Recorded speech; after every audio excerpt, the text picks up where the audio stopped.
Oh, and hello. Welcome back. It's Monday night. It is time to hang out and start our week right. By hanging, Absolutely. that's right. Hanging out with a good creator, hanging out with some good conversation. We have a great guest with us tonight. Mark Bell. Hello. Good evening. How are you today? I'm doing pretty well tonight. It's a little warmer here in Bloomington, Indiana than it has been, so that's good. So, Oh, it's chilly over here in Virginia. So what's warm for you on your side? well, you have to understand I'm Canadian, so it never gets cold here and it never snows in Bloomington, Indiana. Oh man. How did you go from Canada to Indiana? So I moved in '98 Mhm. to uh to Grand Rapids for a little while, and then I moved to Indianapolis, and that was my first wife, and then I've stayed and have a new wife who I'm very happy with. There you go. And comics, you've been on that journey for a while as well. Also love the little stack behind you. If that's Friday, that's pretty awesome. Oh, it's a little yo, Friday. Friday is my Bible right now. Oh.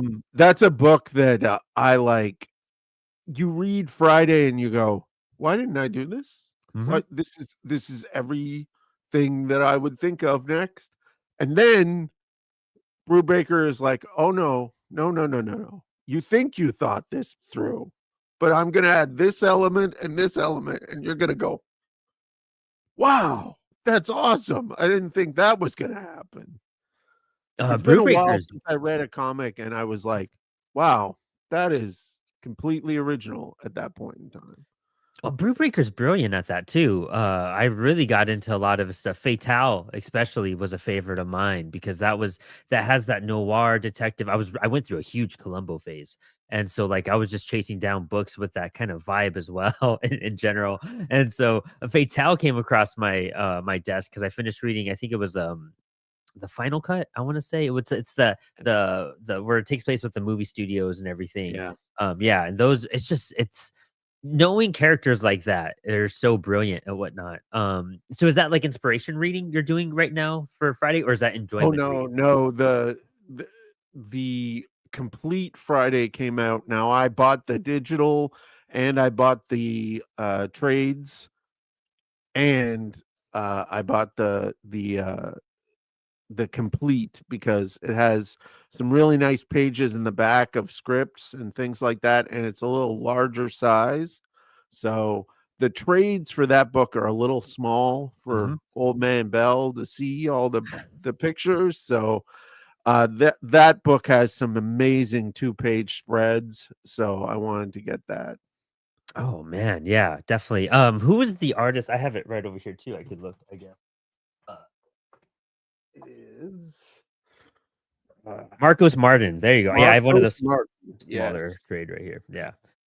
It gave me a lot of Fargo vibes in general too. Comic. It's Twin Peaks mixed with Encyclopedia Brown with a little bit of X-Files thrown in. And I'm like, yes, please.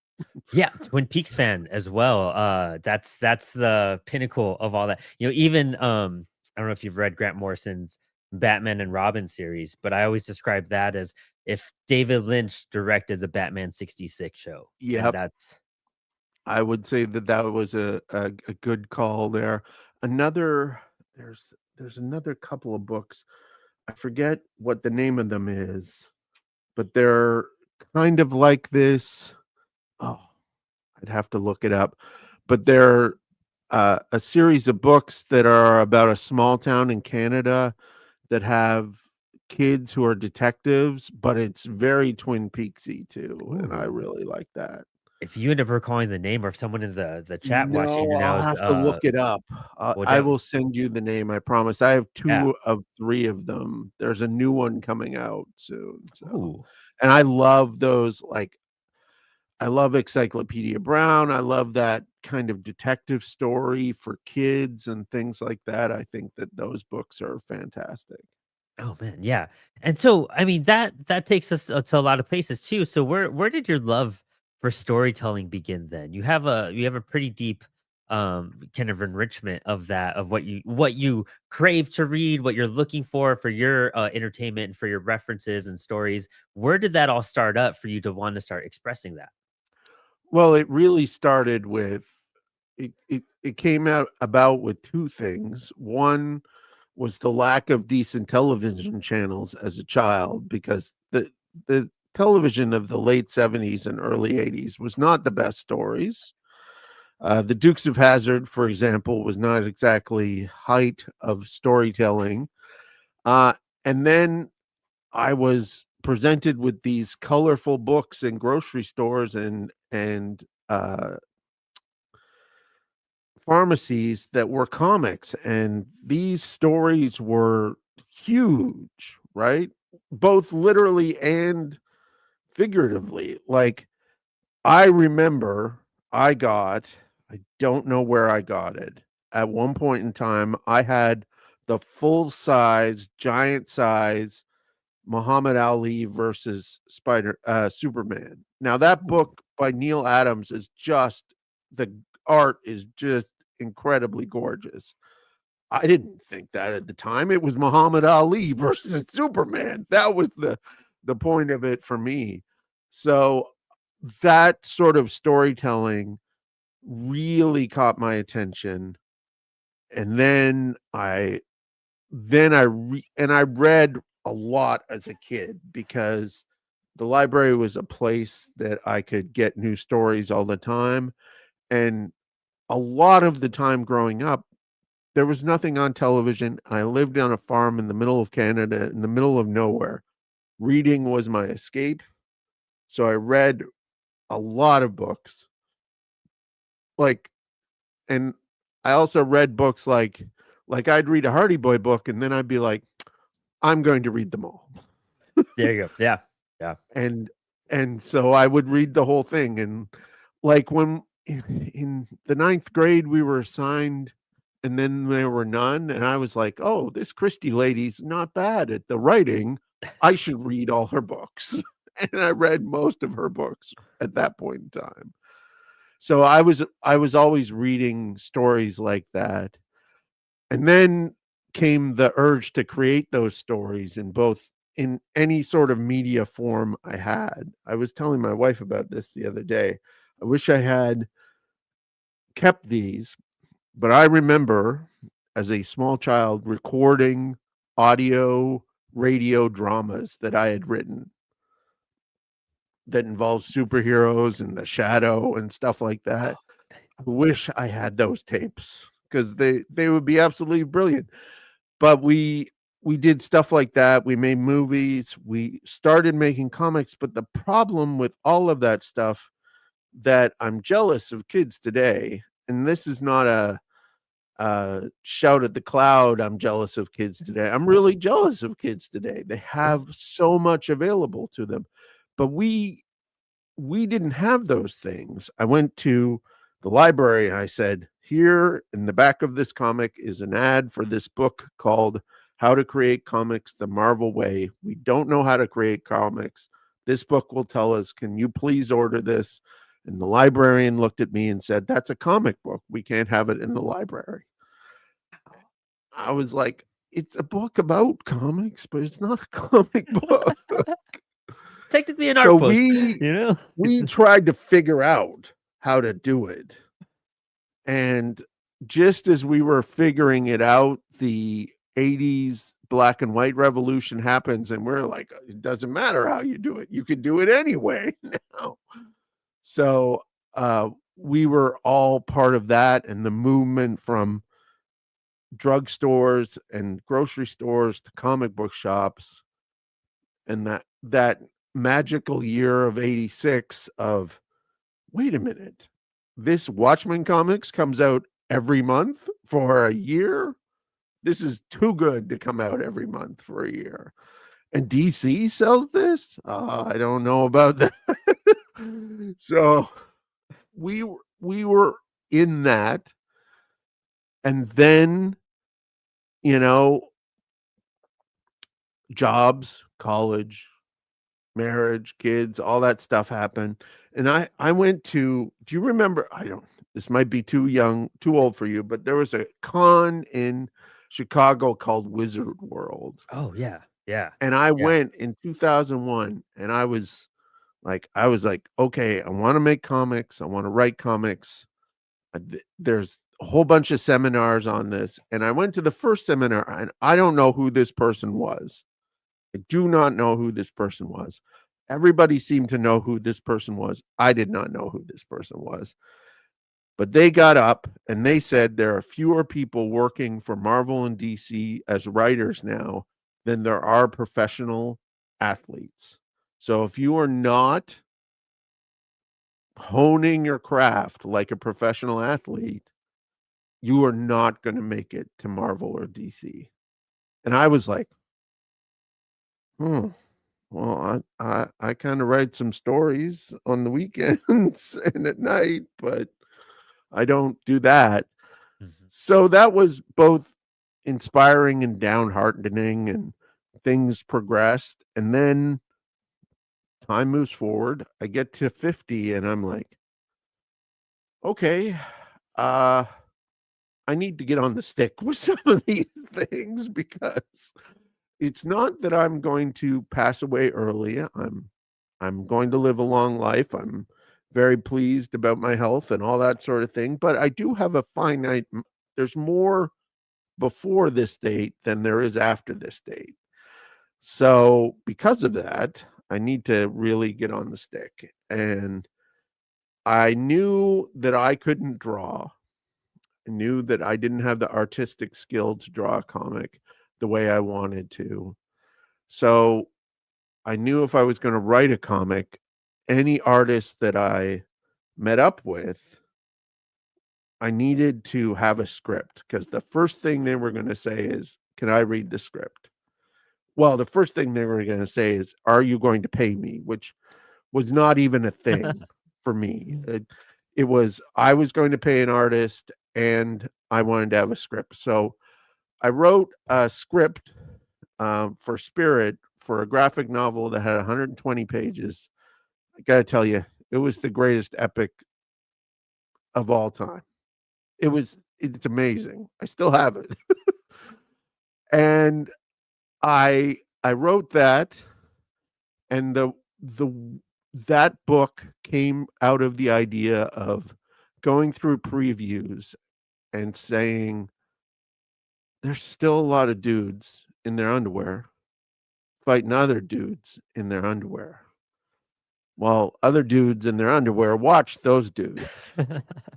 And I was like, that's, you know, I love my Batman comics. I love my Mhm. Daredevil comics. I get them every month. Yep. Give me some more dudes in their underwear fighting dudes in their underwear. Like that is I I love all that stuff. But I thought maybe I should try to do something a little different and a little like me rather than that. Because I didn't have a lot of experience dressing up in my underwear and going out and fighting dudes. It really wasn't my thing. So I thought this should be female oriented Mhm. because there's not enough comics that are female oriented. This should be science, LGBTQ positive, diversity friendly, uh, have as much of a different vibe to it as possible. So Spirit originally started as it still continues as a group of young women who were on YouTube proving that ghosts didn't exist. And the hook is, what if ghosts did exist? So that immediately builds in a tension of between rationalization and supernatural and all that sort of thing, which I think is fun. And comics can tell stories about supernatural that that a novel doesn't have the same thing. Like Mhm. the visual makes it so different. So I wrote Spirit, the graphic novel. It was great. I started to look around and there was a Kickstarter that I received the book for called Crossing Ice. I Mm. forget who wrote it. About young women playing hockey. And I was like, now, wait a minute. If this can get kickstarted, my book can get kickstarted. Yep. So I did my due diligence. I was like, okay, if I'm going to do a Kickstarter, I need to look at successful Kickstarters, especially successful comic book Kickstarters, see what they're doing, imitate those things. It's a pretty simple formula when you think about it. So as I was doing that, I came across a picture. It was for a hauntings anthology. And this picture was of a 19th century ghost. Mm-hmm. And that picture was the same picture I had in my head of my characters. I was like, wow, that's cool. I wonder who did this. So I looked up the person who did this and I'm like, okay, I'm going to contact this person on the internet. Now, I'm a 50-year-old cis dude contacting an unknown young woman on the internet. Yeah. So I had my wife read the email. I had my kids read the email. I was like, I do not want to come across as a bad dude here. Yeah. So I send that email off. And that email, and I don't know if you know this, but that email changed everything because that email went to Melissa Caprione. And Melissa emailed me back in 20 minutes and said, yeah, we'll do this. And I was like, okay. Amazing. Melissa turned out to be incredibly professional. Her Mm-hmm. art is beautiful. Then I find out she's in Indiana. So now you got another hook, right? It's in people in Indiana making a comic book, which when I was a kid, you had to be in New York or LA to make comics. That was it. Yeah. So we're in Indiana making a comic book about kids in Indiana. That's another hook. That's good. She's done successful Kickstarters. Okay. That's another check. All I need to do is raise 30 grand. Oh, Yeah. oh. The big step. How am I going to raise 30 grand to pay her and to print the books? Because I was going to let her the books and I Okay. had written the book already. So I was like, okay, I've cut as much cost as I can, but that number still comes out to around 30K. And we had a really good friend of ours look at the script and she said, this is a really good script. It's epic. I told you it's epic. But no one's going to kickstart this because it's a brand new IP. Mm-hmm. And you're not telling a complete story you can't just take the first 30 pages. It's not a complete story. You have to tell a complete story and make it like a Scooby-Doo episode. You have a start, a middle, and a finish. You can have a big bad that continues on into other episodes and issues and things like that. That's okay. But you have to tell a story from beginning to end. And I was like, sometimes you hear things that are right, and you have to accept that they're right. And she was right. So I took 120 pages and put it in 24, which was kind of crazy. There Yeah. was lots cut out, but I've saved it all. It may show up again. Lots of backstory and things like that. There was a whole Mm-hmm. smuggling subplot. There was the entire climax that took part in an abandoned asylum. There's a lot of stuff that got cut out, but I think I have a more complete product that I can introduce people with. And Mm-hmm. Melissa starts sending me these pages and these character designs, and I'm like, she's really good. And I show my wife, and she's like, she's really good. I'm like, no, she's really good. And so we kickstart the first book of Spirit, and we get funded, and I go to Melissa. I said, "Where do you get your books printed?" And she says, "Comix Wellspring." And that's the next part of the story. So from that, 5 successful Kickstarters later, I Yep. have 5 books, I have a second book now with, Hmm. um, called Strange Ranger, with the art by a great young man, a young Fantastic. man you should have on the show, Janssen Hmm. Carbonell, who Hmm. is fantastic and fast. He's crazy fast. And he loves doing Strange Ranger. So I have Strange Ranger 1 and 2 and Spirit 1, 2, and 3. And the plan is for next year to do Strange Ranger 3 and probably Spirit 4, depending on Melissa's schedule, because she has taken off like a meteor, my Yep. man. I've seen their stuff a lot. Yep. She Hmm. has a Dark Horse graphic novel. She's, That's right. getting That's right. invited to cons as an honored guest and stuff like that. I am so lucky to have got her at the point I got her, and I feel the same way about Janssen. Janssen was nominated for Ringo's last year. Hmm. His work with Herology, and he does a lot of work with Lifetime Comics, and just always does brilliant, beautiful stuff.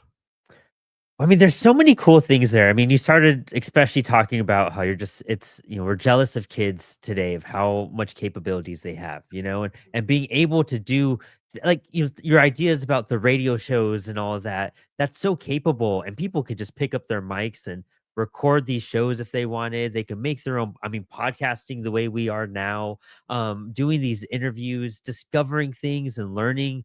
My local library is stocked of comics. I'm very close with my librarian because she's so great. She brings me on for events. She asked me for book recommendations so they could bring comics into the library. And if yours has an ISBN, they'd be happy to carry it as well. But it's all these things that you were looking for when you were younger are now just right here within like a palm's reach in front of us. And it's so trippy to think like that too, because kickstarting your comic, creating your comic, being able to do it from where you live and not having to go into one of these big cities to walk into the DC office and just hope you land a gig, because that's what a lot of people basically did. And the fact that you can do that just from where you're at, I think it meant that you weren't ready to be on that part of your journey in life too, which is so interesting too. A lot of us want to dive deep into our career in our 20s, early 30s or whatever, and it's sometimes you just need to live a little bit and experiencing some life. By the time you started making comics, you had a family like that taught you so much and that gave you so much to speak about and an understanding of audiences and who to write towards. So what do you think part of those, what aspects of your life really got to influence you to create the comic that you felt you couldn't have created when you were younger? And do you think that if you got to make comics when you were younger, you'd be at the opportunities you're at now? Or they'd be at the quality or caliber they're at now? I wish I had, like, there is a notion that there is a lot of stories in everybody, but you have to get through a lot of bad stories to get to gems. Yep. And I wish I had written more as a younger person, because I think that, hey, Saboteur Comics, that's cool. Yeah. I Big fan. think that I would have gotten through a lot of that stuff, a lot of those ideas that were bad ideas, that are not necessarily bad ideas, but I would have learned my craft a lot more. And Yeah. we spoke a great about craft. And learning craft is sometimes it's not a young person's game sometimes. Like, there are those special people who you're like in high school and they know exactly what they're gonna do and they're crafting already, and, that's excellent. I wasn't one of those people. So I think that I wish I had have gone back to craft. But again, a couple of things. one, I am completely okay with the notion now that if I get in a time machine, I go back, you got to kill Hitler first. Okay. So we kill Hitler. Okay. We do that. Number two, I go back to high school Mark and I say to high school Mark, I'm making comics. I'm working with computers all day. I have what's basically a radio show with my wife, uh, with thousands of listeners, and I can make the music I want to make whenever I want to make it. He's going to go, you did okay. And for high school Mark to say that 56-year-old Mark is doing okay, I'm okay with that. Second of all, I think it's super insightful of you to know that, like, with age and maturity and family, uh it helps learn to tell those stories. um in essence, this is Spirit is the story of four young women learning how to deal with things that challenge their notions of the entire notion of reality, which is kind of what kids today are going through. Yeah. So that I think resonates, and that I learned from my own kids, right? And then the second part of that is Strange Ranger, which is in essence a young woman's first job. It's a park ranger in a park full of supernatural creatures, but she is capable and trained, but unsure of her abilities because it's her first job. Again, something that may resonate with Yeah. younger people, um, that I get from my kids. I have four kids. They're all they turn 24 next week. So they're all 24. I have trans kids, I have gay kids, I have, you know, ace kids. I have a whole mixture of kids. So I'm always learning that sort of side to kids too. Yeah.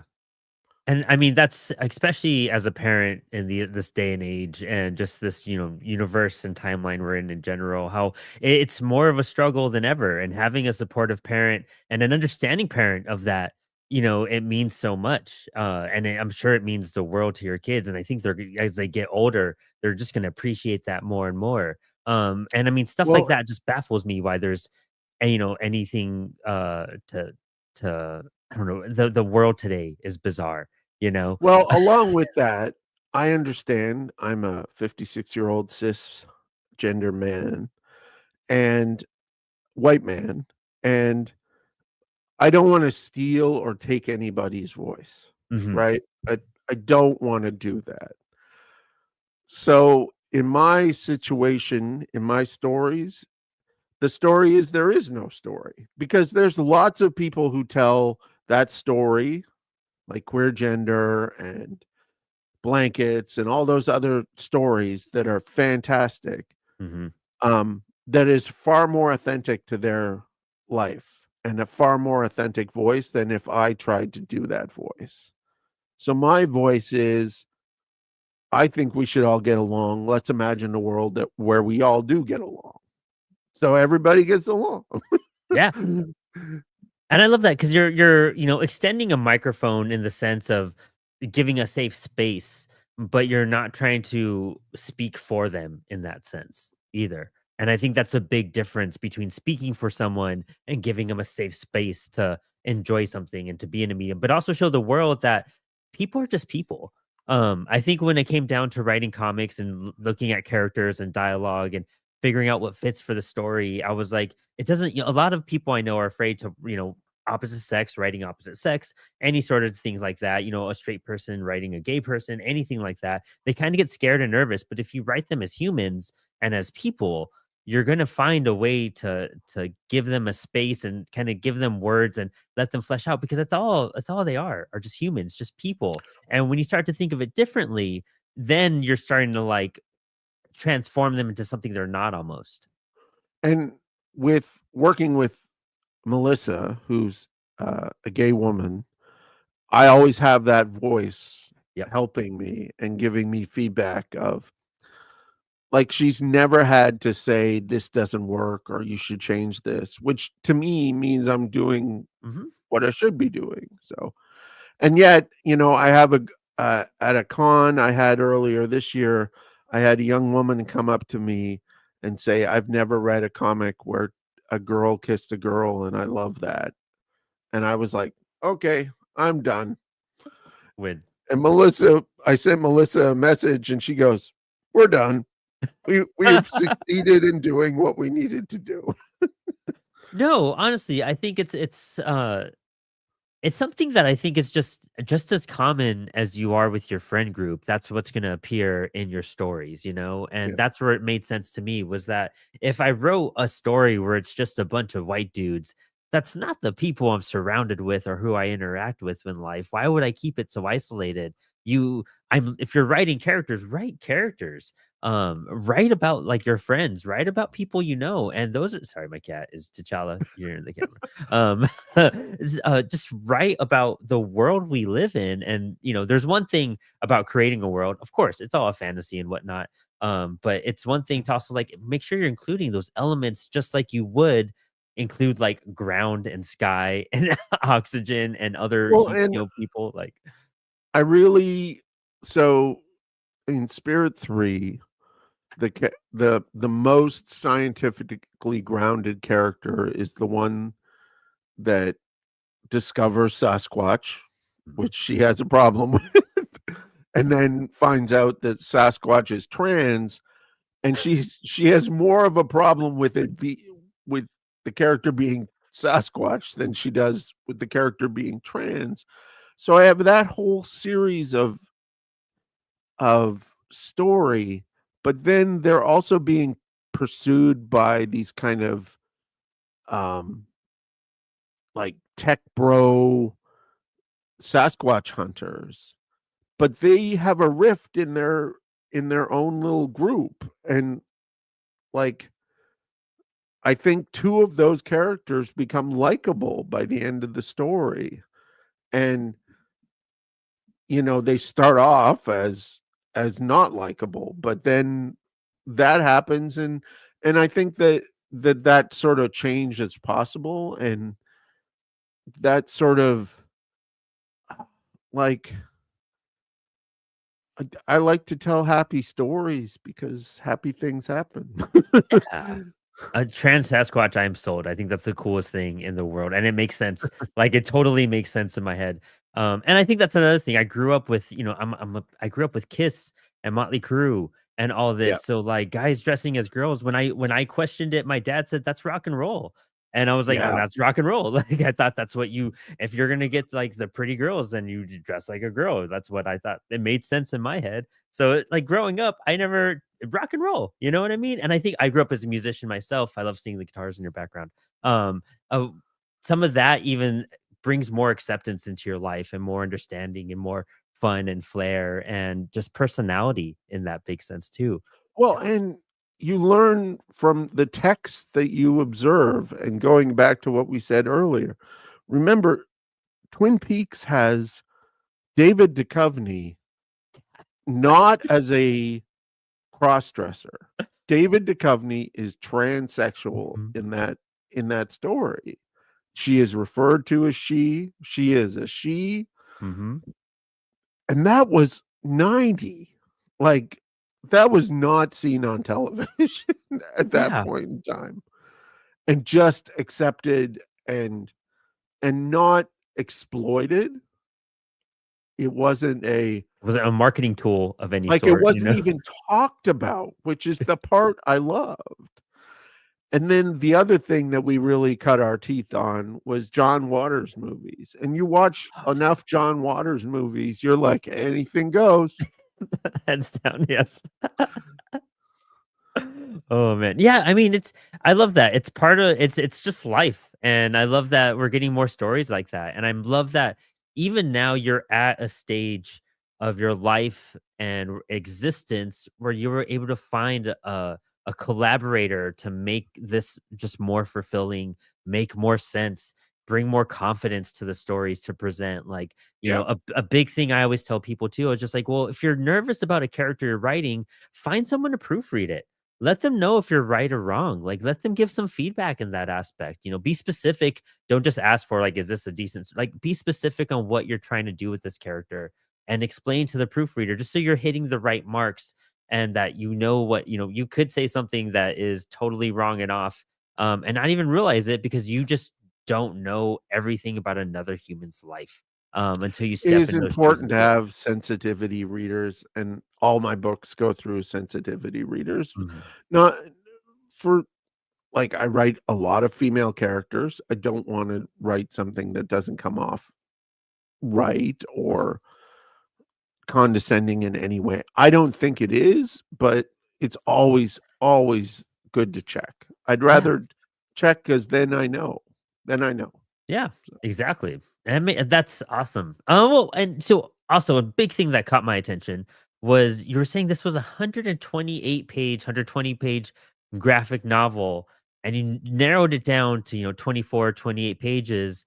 What was the decision for that instead of breaking that up into chapters? And you're saying for an overarching story, like an episodic thing, but why not go in that direction of this is the end of this, or bring chapter marks to everything and break up well, into issues? though a chapter has a starting, beginning, middle, and end, a good chapter does, Mhm. it's still not enough. I think I needed to do a complete story.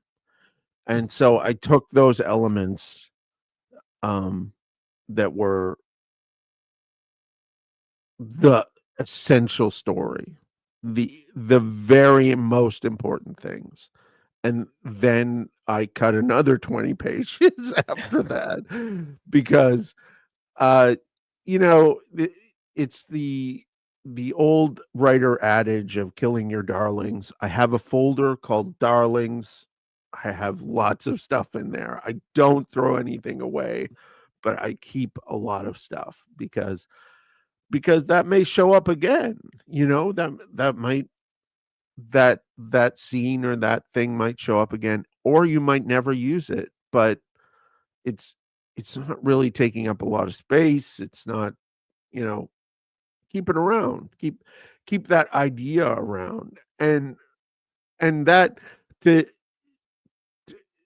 the way Strange Ranger came about was I wanted to do another title. I wanted to do another title because I didn't want to just be the spirit producer. And I also knew that Melissa was getting really busy, and to depend on one artist uh, for a whole series, and that's your only series, is it's not a smart business decision. Yeah. Now, I'm not going to have 5 series, but I, I wanted to expand to a new series. And so the weird thing that happened was I, when the pandemic hit, I wanted to beef up my programming skills. So I built a video game. And whenever I'm trying to do something new or come up with an idea, I'm always going to take a thing I like and another thing I like that don't seem the same thing and mash them together and see if it works. It's a great way to do creativity. Mhm. So I had spent a lot of time during the pandemic playing Stardew Valley, which is a farming sim, 8-bit graphics. It is apparently you can do relationships and love and all that stuff. No, no, no. I'm growing turnips, and that is what I'm doing. I'm growing broccoli, I'm growing cauliflower. That's what I'm doing. Chopping down trees and growing things. That's what I was doing. And then the other game I played during the pandemic a lot was a game called The Long Dark. Not everybody's familiar with Mm. The Long Dark, but if you're not familiar with The Long Dark, it sounds like the worst video game ever because you wander around, usually at night, in the snow forever with no quests, you don't have to do anything. You just have to survive. That's all you have to do. And there's no one else there. There's no zombies. There's no, not, no, no. the cold, and animals. That's it.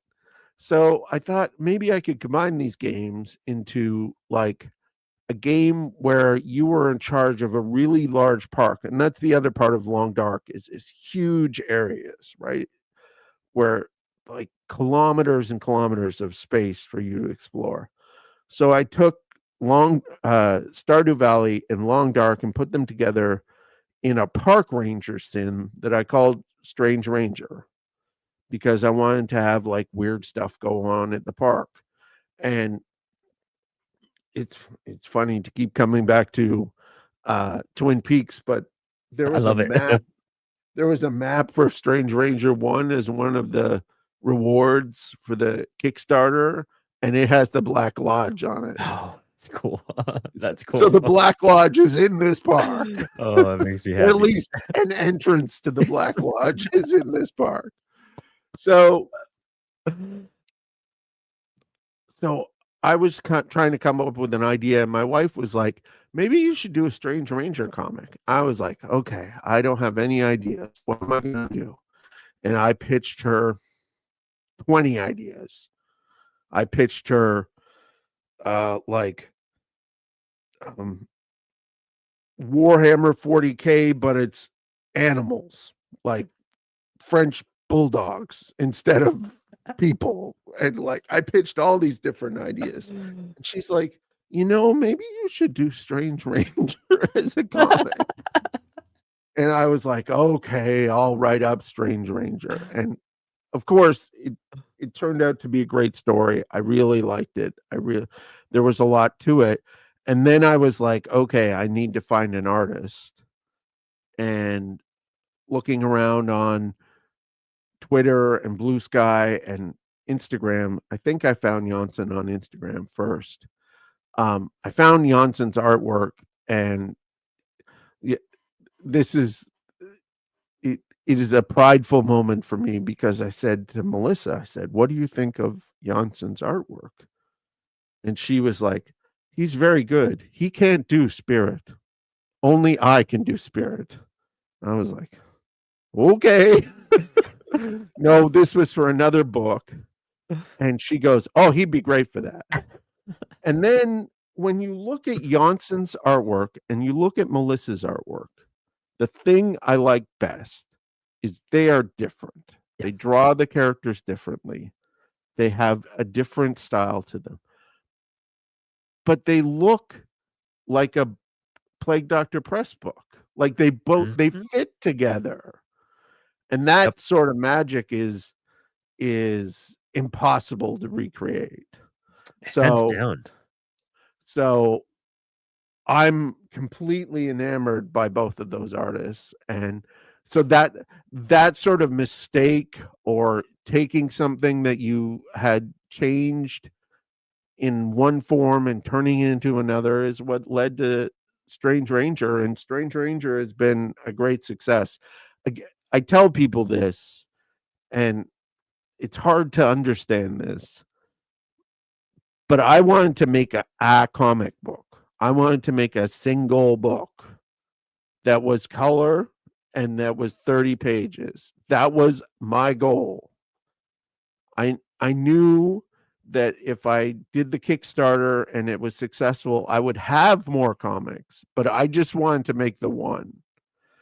And like to my best friends from high school who I still talk to, we who are very great supporters, we are completely giddy that I have books in stores that are color that look as good as they do. Like I'm just amazed.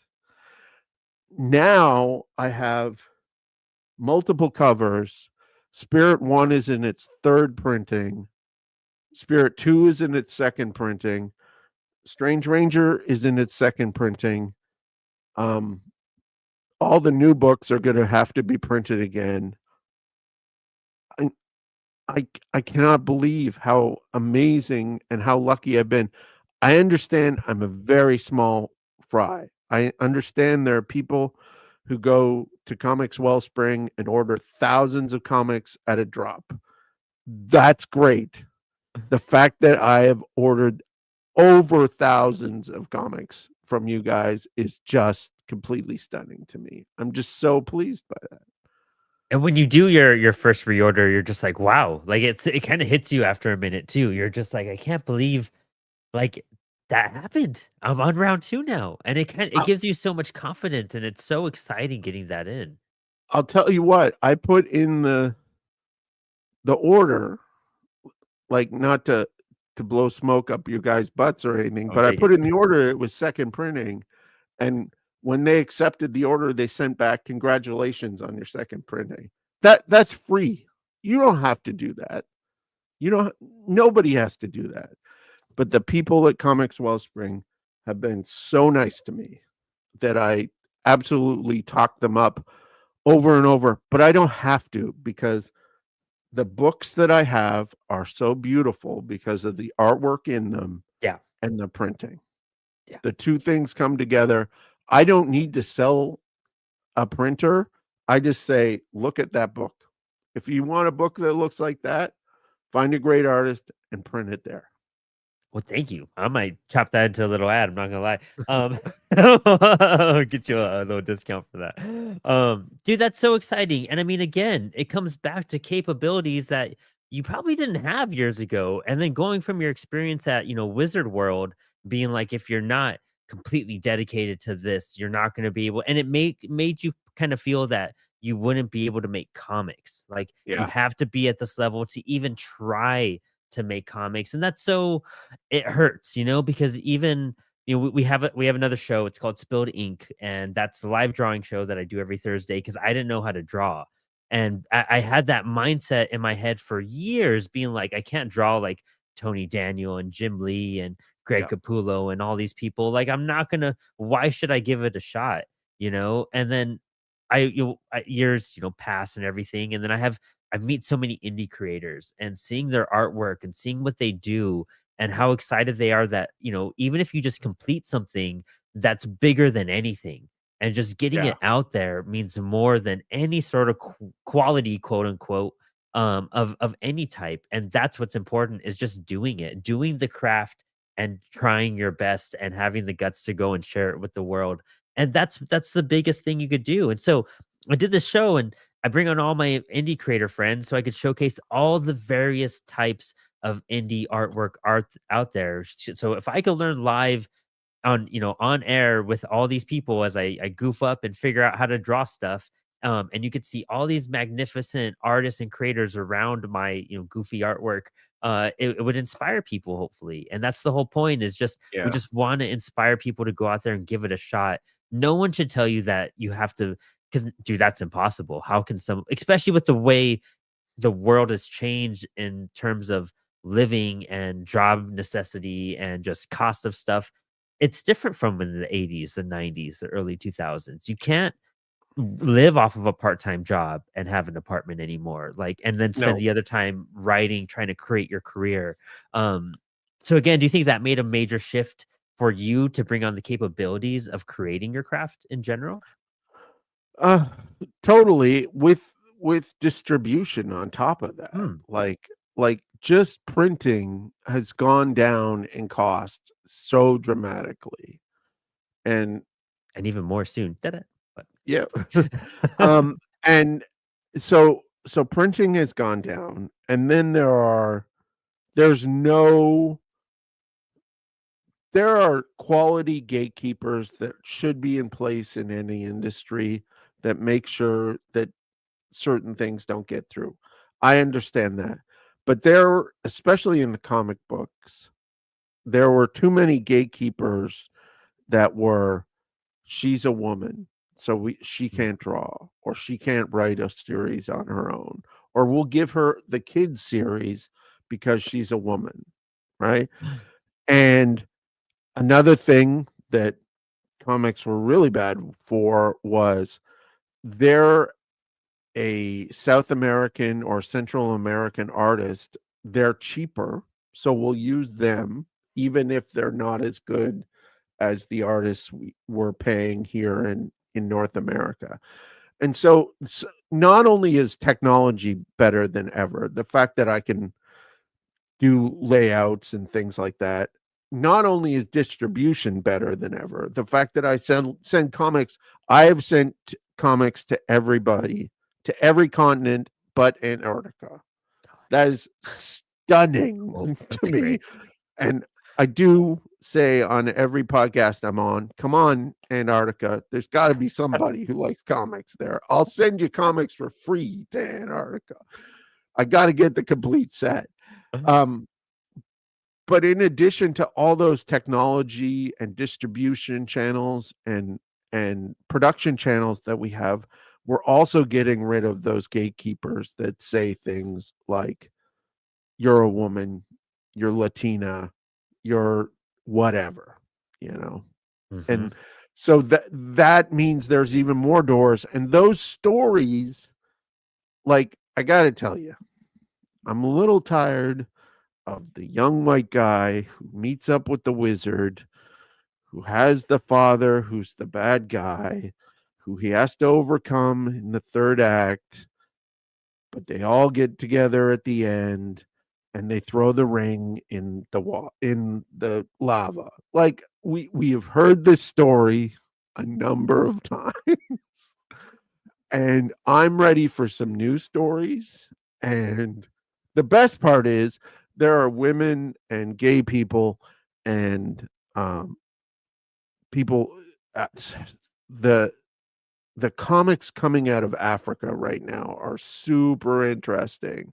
Oh, wow. Um, all those stories are new stories. So keep telling me, because I'm gonna get surprised and I'm gonna find new stories that way.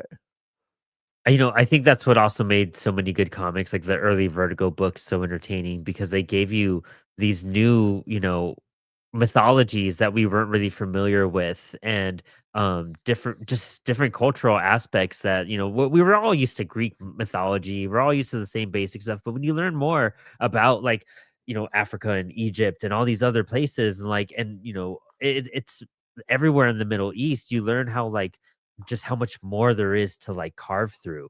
Um, you know, I think that's the coolest part about lore and mythology and just histories is that you're gonna learn a little bit about that essence of storytelling in that culture, but then that's gonna make you more interested to learn about the culture itself and go there and visit it and check things out and educate yourself and explore more. And as a creator and a writer, it doesn't matter what you're doing creatively, you should be wanting to explore the world and learn more about other things because that inspiration is just going to pile onto your stuff, and then your stuff is going to look more unique, quote unquote.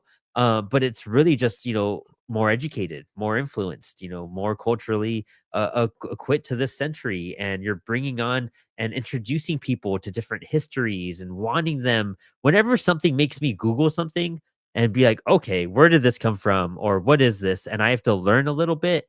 I know I'm in a good book or story or Yep. anything at that point. Yep. Those are all great things, and that's always what I'm trying to do is I'm trying to entertain and maybe make you think a little bit differently about the world you're in. Mhm. Like Oh, there's a character in Strange Ranger who is of basically a race of shape-shifting wood elves, for lack of a better term. And two things. One, she calls everybody who is in the park strangers because they were there first. And so every day to them is a stranger. So that's a different view, right? And then, second of all, as a shapeshifter, if you can change into anything you want, what does gender mean at that point in time to that character? They just don't understand, not in a argumentative way, but they just don't understand gender because they can be whatever they want. So they just are. that's brilliant, actually, that totally makes sense as well. Dang, Mark, this has been probably one of the most the I don't know, probably one of the best conversations we've had here on Inspired Inc. So I really gotta thank you Oh, for this you're evening, so man. kind. This You is had Sarah no, Cook on, you had Sarah will be Melissa back on soon. on. So, No, this is well, that which reminds me, I gotta pump the Zelda awards, I was just gonna go bring that up. Yeah, yeah. yeah. Tell us what you know about the Zelda Awards, and I'll So chime the in. Zelda awards are named after a African American female comic book creator, and they are for women in independent comics. And a good friend of mine, Sarah Cook, who put me in touch with you, but who has always been fantastic and always been Love Sarah. just writes good stuff and is great and is such a fan, and is such has such a love for comics. I love that about her. Um, she's on the board of directors for that award, and I know that you guys are a sponsor of that award. And I think that that is what I'm nominating Melissa for, because she should have like 10 of these things already. So, I love that. Yeah, the Zelda Awards are amazing. We sponsored them. We actually, I'm in communication with them right now. We're gonna be bringing a lot of the members of their committee and board of directors on the show. Fantastic idea, and it's what we've been saying all episode. When you Google comic book creators, it's just a bunch of just old white guys. You know what I mean? You get yeah. Your Will Eisners and Frank Millers and Scott Snyders, but it's like we need to represent what's truly in comics. And the Zelda Awards are doing exactly that. And I can't wait to see what they do. I can't wait to bring on all these creators on the show. Big reason why I love being able to control this podcast is I could bring on the people I want to bring on and highlight the people I want to highlight. And having a very diverse cast is my biggest goal since day one when we started this show. From inspired ink to spilled ink, I'm always just trying to bring on. uh, I guess what you would I hate is having to use the word minority, but that's what everyone is kind of stuffed into for some bizarre reason when they're really So not. yeah. Like, So the way I explain it is this. There are a lot of white guys in the comic book industry. I'm not interested in hiring any white guys. I hire myself, but that's it. So I only hire marginalized individuals. So Melissa is gay and she's a woman, which is still unfortunately in comics a marginalized situation. Janssen's from the Dominican Republic. Uh, the postcards that were for the second Kickstarter were all done by Latinx creators, as well as I've worked with Maru Davos from Argentina. She's done some amazing stuff for me. And I only hire marginalized individuals to do covers or stories or anything. I I've I've have no problem looking at your portfolio and going, "You're great, your art is great, your stories are great, but I only hire marginalized people, so I'm sorry, you're gonna have no trouble finding work, but it's not with me." So, it's a good move. It's smart, and it's not like a marketing ploy or a tactic or anything. It's really just being like, you know what? There's certain people that just deserve this opportunity. And it's finding honestly what fits your brand best too. And when you look at your books, when you look at Plague Doctor Press and how it's all shaped, like this makes sense. It brings the life out of it. Like I love that. I think it's I know some people have qualms, but it's just like look at the other direction. It's the same thing. You know what I mean? the single best part about that for me was I realized I had done it, and I was like, "Oh, I'd already done this. I might as Mhm. well just say that I'm doing it now because that's what I'm doing." Yeah. Like, I mean, that's the best part of it, because not only did I have relationships built with individuals like that, um, and we could have a whole podcast about how to run the business and how to be a business person, but the I was already only hiring marginalized people, so I just kept doing that. and I come from El Paso, Texas, on a border town. I'm mostly Mexican and a little bit of German, and so to me, hiring anyone from Latino Mexican heritage, it just makes my heart happy because it reminds me of home. And so it's also just like I realize what they struggled with, what I've seen friends struggle with in the creative community there, and you know, giving them the opportunity and chance is honestly like it's crazy. You don't unless you really see it, and if you're in certain situations, you see how people are abused in certain ways or mistreated or just not chosen for specific reasons. You're just like, I just want to make sure they have opportunities are being rejected to them that they're not even aware of, or they are aware of blatantly in front of them. And it's just the it's weird because it just brings down the quality. Like, you're just like we said, you want to bring in culture, you want to bring in histories, you want to bring in flavors. If you're not doing that, you're not really making art or comics. You want that color, in whatever shape or form it comes in. And you gotta mix the blender a little bit, and Yep. that's way it comes out the best. Um, but Mark, this has been a great evening. So thank you for this. Thank This you. has been awesome, educational. I've learned a lot. I think our audience learned a lot as well. We had a Oh, great people thank you show so up. much. Why don't you give us any other shout outs? We have some of your links here in the bio, So but yeah, anything else Plague you want to Doctor promote? Press is the name of the company. You can buy any of those books available there, both digitally and print. And I offer free shipping because I don't ship a lot, so I might as well ship it for free for you. Um, and I have a mailing list if you want to get on and hear about more stuff. Now, my mailing list, I only send out one email a month. So if that's too much for you, I'm not the mailing list for you. Or if you're looking for emails once a week, that's not my gig either. You get one email a month. We appreciate And you spotlighting this episode on your email. So thank you for that too, then. excellent.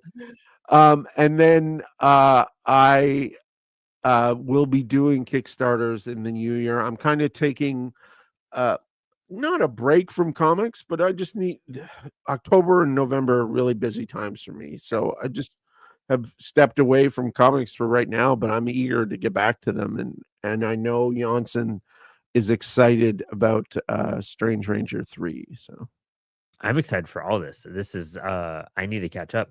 I'm so hyped, and thank you for this. We'll definitely stay connected.